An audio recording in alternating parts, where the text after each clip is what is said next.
Pizza delivery, hotel workers, and housekeepers of Reddit.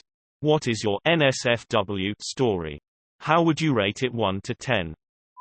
Probably not what you came here to see, but I used to work at the front desk of a crappy, no pun intended, hotel. One day the housekeepers found a room where the occupants had taken a steamy number 2 in the tub and turned the heat up to 90 before checking out. It was not safe to work in there. A few years ago, the hotel I was working at had a few jacuzzi suits. This man and woman check in and give a trashy vibe from the very beginning. We get through the check-in and everything is fine until a few hours later. I get a call from the room. The man is clearly intoxicated and begins his rant about how his air conditioning isn't working. I immediately roll my eyes and groan internally as 9/10 times people have a steaming hot bath and fail to realize that turning on the switch doesn't immediately create a winter wonderland. This is where I've been the general placating to resolve this as easy as possible. We don't have maintenance on hand at this time. However, I'd be happy to move you directly across the hall for the night. This isn't good enough. No, I want you to look at it. That's your job. Come look at it now. Well, technically he's right.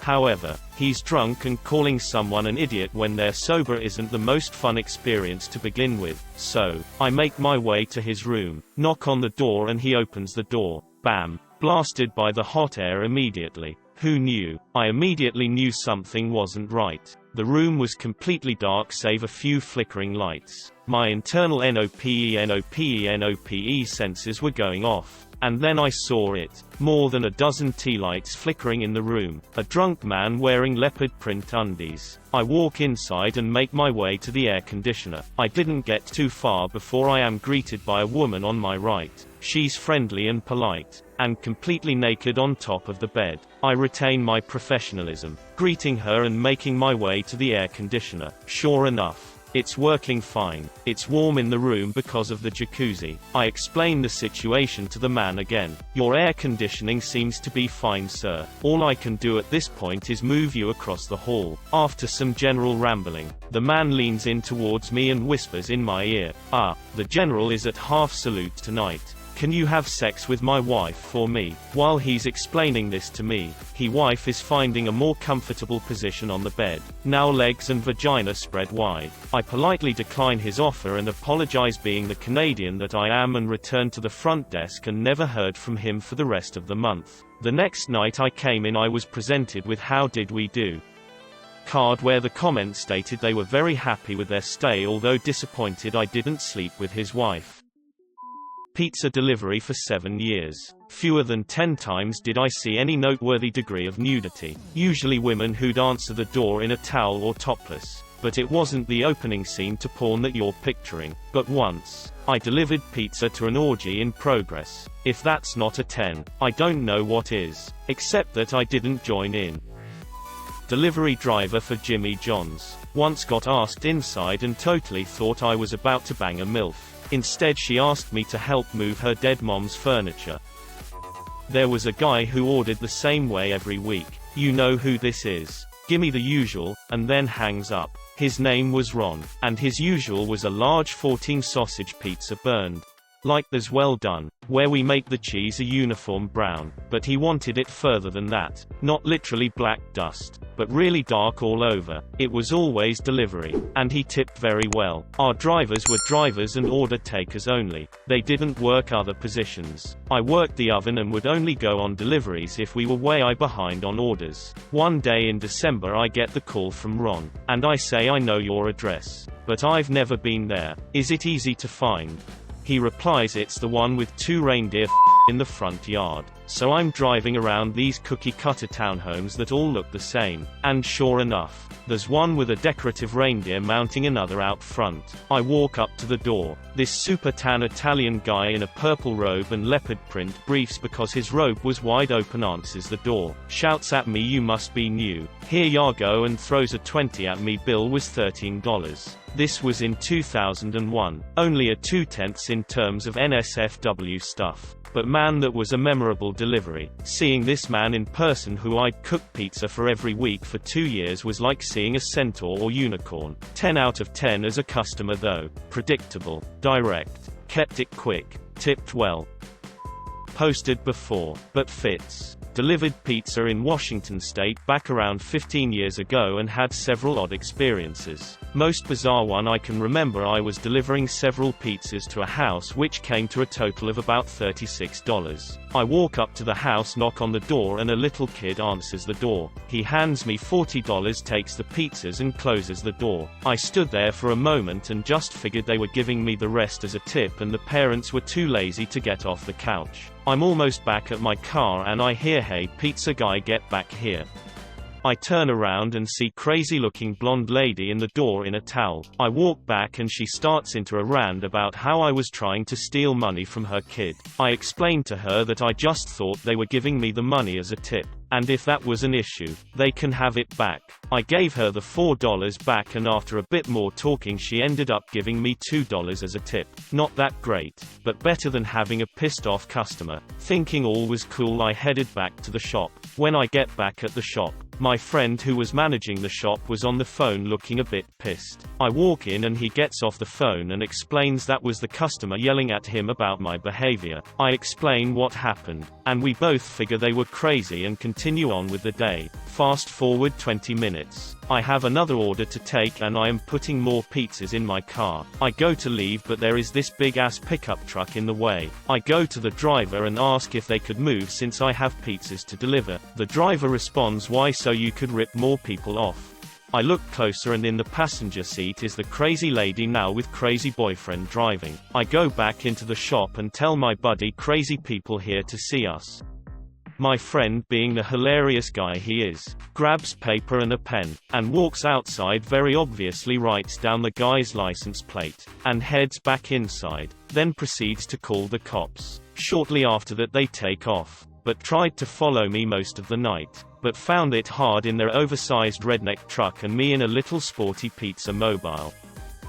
I was a housekeeper at a hotel for a few years. I lived in an expensive city, so rent was high, but the pay covered the basics. One day my boss came up to my cart and warned me not to start cleaning a particular room until it was clear.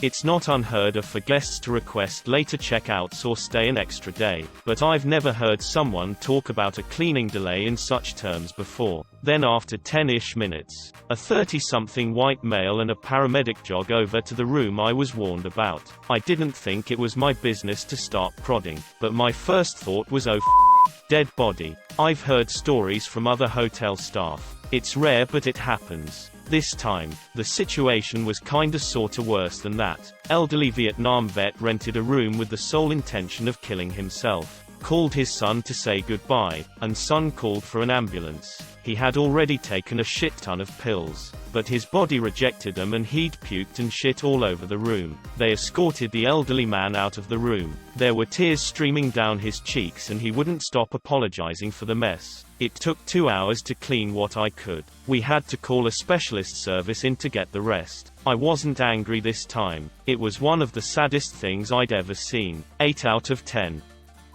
I delivered room service at a nice hotel back in 89 to 90. One night I get a delivery for a bottle of high-end scotch to the penthouse suite.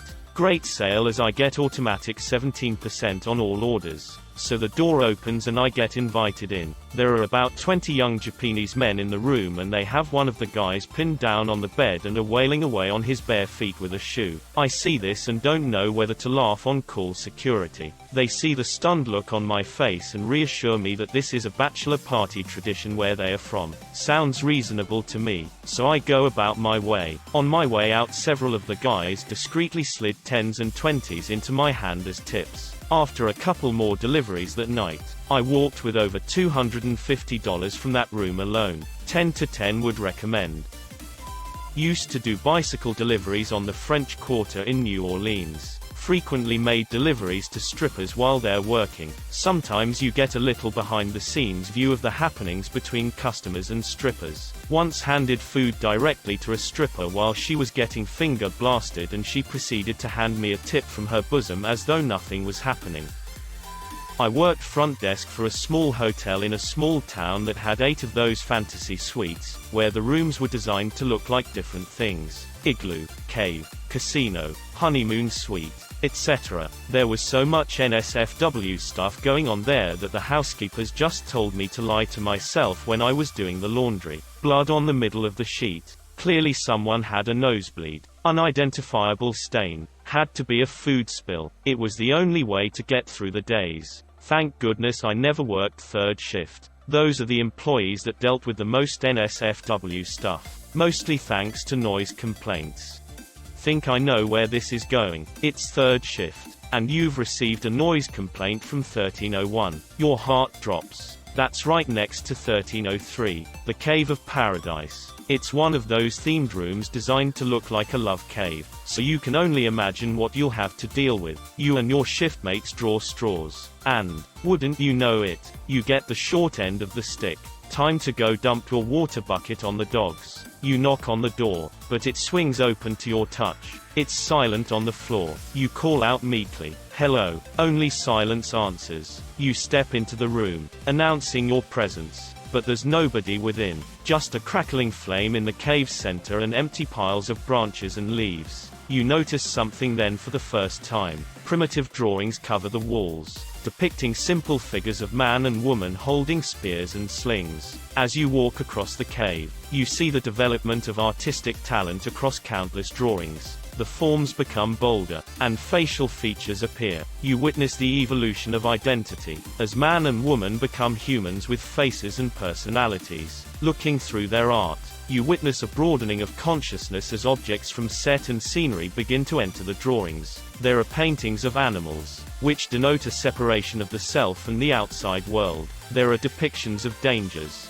which denote a conceptualization of mortality. As your jaw drops lower and lower, you notice light coming from around a bend in the cave's wall. You head that way, and see a circle of pure white shining into the cave system. You walk towards it and through it and out into Eden, where primitive man has finally awoken to build civilizations and wonders, to reach for the stars and climb to high heavens. With a tear, you realize that they've finally made it. Your residents have become everything you'd hoped they might one day be. You drop to your knees and sob silently. People approach. They lay gifts at your feet and call you God. Stranger still, you don't know if you could be anything but God to them. You were their caretaker, the guardian of the caves, the one who watched over them and protected them through the trials and tribulations of their early life. You were their parent, but before your eyes, they grow. They multiply and cover the landscape so that the whole of it is abuzz with their commotion. They war and slaughter in your name. Their cities take deeper root still and their factories belch smoke and ash and your garden withers to tatters and waste, ruin and memory.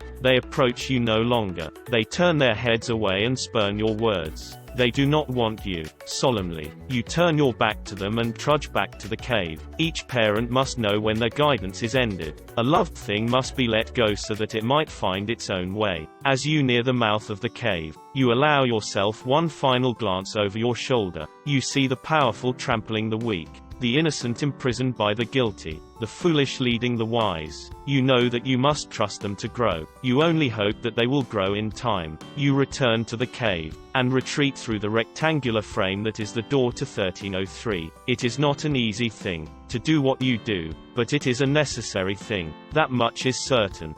So this is a Wendy's.